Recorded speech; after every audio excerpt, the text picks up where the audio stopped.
Hello बच्चों। तो exercise 5.2 में हम स्टार्ट करते हैं। Question number 1।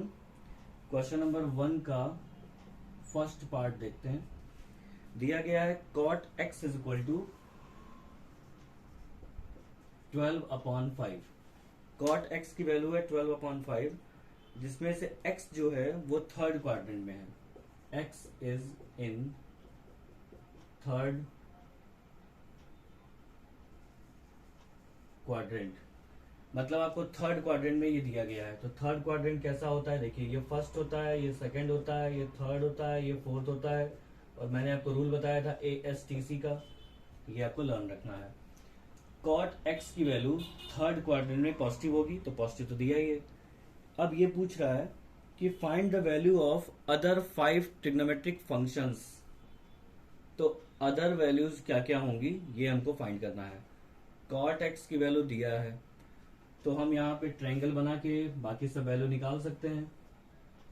x, तो cot की वैल्यू होती है बेस अपॉन परपेंडिकुलर, तो बेस की वैल्यू 12 हो गई, परपेंडिकुलर की वैल्यू 5 हो गई। तो ये कितना आएगा, बाई ट्रिग्नोमेट बाई हम पाइथागोरस निकाल सकते हैं, 13 आएगा।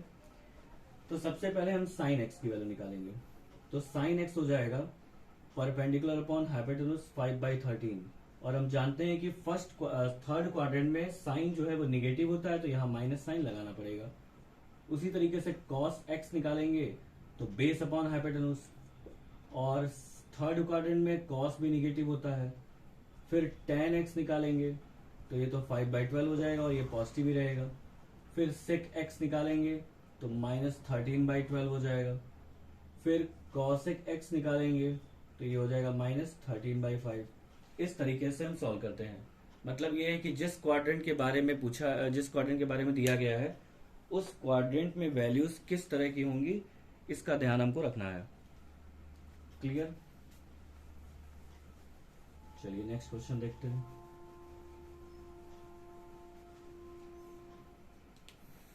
क्वेश्चन नंबर फर्स्ट 1 का सेकंड। तो cos x is equal to -1/2, और ये जो है सेकंड क्वाड्रेंट में है। सेकंड क्वाड्रेंट, तो अगर ये सेकंड क्वाड्रेंट में है तो cos x की वैल्यू पहले 1/2 दी है, ठीक है। तो हम इसके लिए ट्रायंगल बनाएंगे। ये x हो गया, cos का मतलब होता है बेस अपॉन हाइपोटेन्यूज। पाइथागोरस लगाएंगे तो 2 का स्क्वायर 4, 4 में से 1 सब्ट्रैक्ट होगा तो 3 बचेगा, और उसका स्क्वायर रूट लेंगे तो √3 आएगा। तो सबसे पहले साइन x की वैल्यू निकाली जाएगी। साइन x का मतलब है परपेंडिकुलर अपॉन हाइपोटेन्यूज √3/2, और सेकंड क्वाड्रेंट में s का मतलब है साइन पॉजिटिव, तो ये पॉजिटिव ही रहेगा। फिर tan निकालेंगे, tan x equal to perpendicular upon base मतलब √3, और सेकंड क्वाड्रेंट में tan निगेटिव होता है तो ये माइनस साइन लग जाएगा। उसके बाद cot x इक्वल टू -1/√3 हो जाएगा। फिर sec x इसका उल्टा होगा तो -2 आएगा, और फिर cosec x इक्वल टू 2/√3। ये वैल्यूज आ जाएंगी। क्लियर? नेक्स्ट देखते हैं।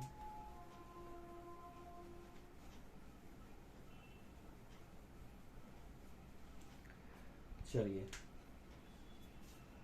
1 2 3, थर्ड में है tan x इक्वल टू 3/4। तो हम सबसे पहले ट्रायंगल बनाएंगे, और यहाँ पे tan x की वैल्यू में x जो है वो थर्ड क्वाड्रेंट में है। किसमें है? In third. तो थर्ड क्वाड्रेंट में है ये x हो गया। tan का मतलब होता है परपेंडिकुलर अपॉन बेस, तो ये तो 5 ही आएगा पाइथागोरस से। सबसे पहले हम क्या निकालेंगे, sine x। Sine x equal to हो जाएगा परपेंडिकुलर अपॉन हाइपोटेन्यूज, और थर्ड क्वाड्रेंट में ये निगेटिव होता है। फिर cos x की वैल्यू निकालेंगे तो -4/5 आएगा, क्योंकि थर्ड क्वाड्रेंट में cos भी निगेटिव होती है। उसके बाद cot x निकालेंगे तो 4/3 हो जाएगा। फिर उसके बाद sec x निकालेंगे तो -5/4 होगा। उसके बाद cosec x निकालेंगे तो माइनस में 5/3 आएगा। Clear?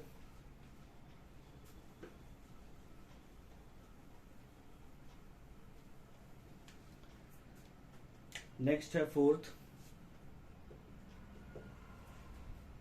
Sign x is equal to 3/5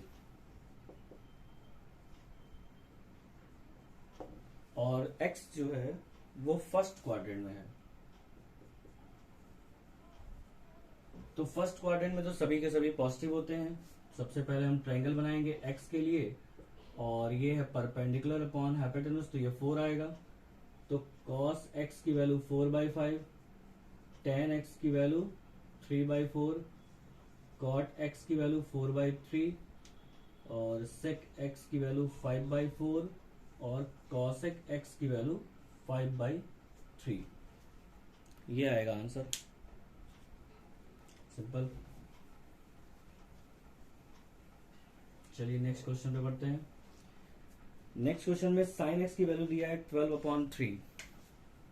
question number 2 में साइन एक्स की वैल्यू दिया है 12/3 और पूछ रहा है ये अगर x सेकेंड क्वाड्रेंट में लाई करता है तो sec x plus tan x बताइए।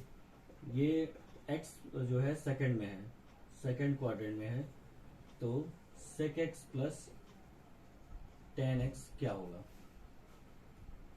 ठीक है, तो सबसे पहले हम इसके लिए ट्रायंगल बना लें। x ये हो गया परपेंडिकुलर अपॉन हाइपोटेन्यूज, तो ये 5 आएगा। ठीक है, पाइथागोरस से आप निकाल सकते हैं 13 का स्क्वायर और 12 का स्क्वायर माइनस करेंगे तो 25 बचेगा। अब हमको क्या निकालना है, sec x। तो sec x is equal to hypotenuse upon base, तो 13/5 होगा, लेकिन ये सेकेंड क्वाड्रेंट में निगेटिव होता है cos और sec, इसलिए यहाँ पे निगेटिव आएगा। और tan x भी निगेटिव होता है, तो tan x हो जाएगा 12/5, ये भी निगेटिव। तो sec x plus tan x equal to हो जाएगा -13/5 प्लस में -12/5, तो ये हो जाएगा माइनस में 25/5 मतलब -5। क्लियर।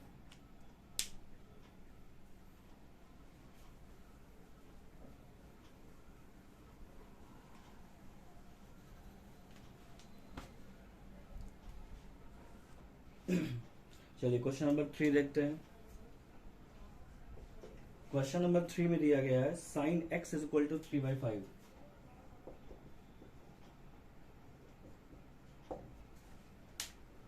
और tan y is equal to 1/2।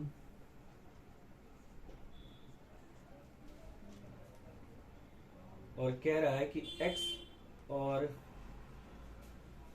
x जो है वो π/2 से पाई है, x जो है वो π/2 से पाई है और y जो है वो पाई से 3π/2 है। तो पाई से π/2 से पाई मतलब ये वाला क्वाड्रेंट, तो ये जो है सेकंड क्वाड्रेंट हो गया।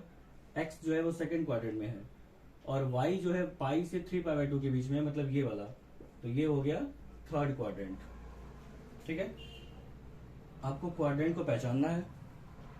उसके बाद हम यहाँ पे देख रहे हैं कि हमसे पूछ रहा है find the value of 8 tan x। 8 tan x minus √5 sec y, इसकी वैल्यू हमको फाइंड करनी है। तो सबसे पहले साइन x दिया है तो उससे हम tan निकालेंगे, tan y दिया है तो sec निकालेंगे।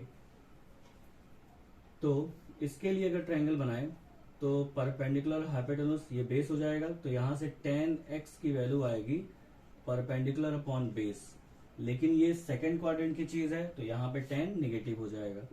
उसके बाद इसके लिए ट्रायंगल बनाएंगे y के लिए, तो ये हो जाएगा परपेंडिकुलर अपॉन बेस, तो ये आ जाएगा √5।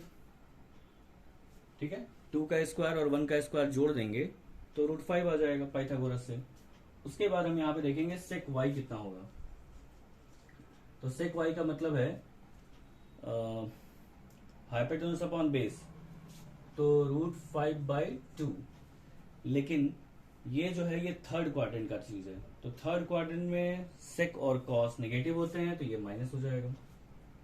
अब हमको दिया है 8 tan x, तो tan x की वैल्यू 3/4 है, यहाँ पे रखेंगे। फिर माइनस √5, सेक वाई की वैल्यू है -√5/2, तो ये हो जाएगा 4 2 जा 8, -6 आएगा। और यहाँ पे ये सॉल्व होगा तो प्लस में 5/2 हो जाएगा, और एलसीएम लेंगे तो 2 6 जा 12 प्लस 5 मतलब -7/2 आएगा। ठीक है, तो -7/2 इज द आंसर। तो इसका जो आंसर है वो निगेटिव आ रहा है, क्योंकि जनरली हमने दो एंगल अलग अलग लिए थे जो कि सेकंड और थर्ड में थे और दोनों ही निगेटिव थे, इसलिए इसका आंसर निगेटिव में आ रहा है। ठीक है, चलिए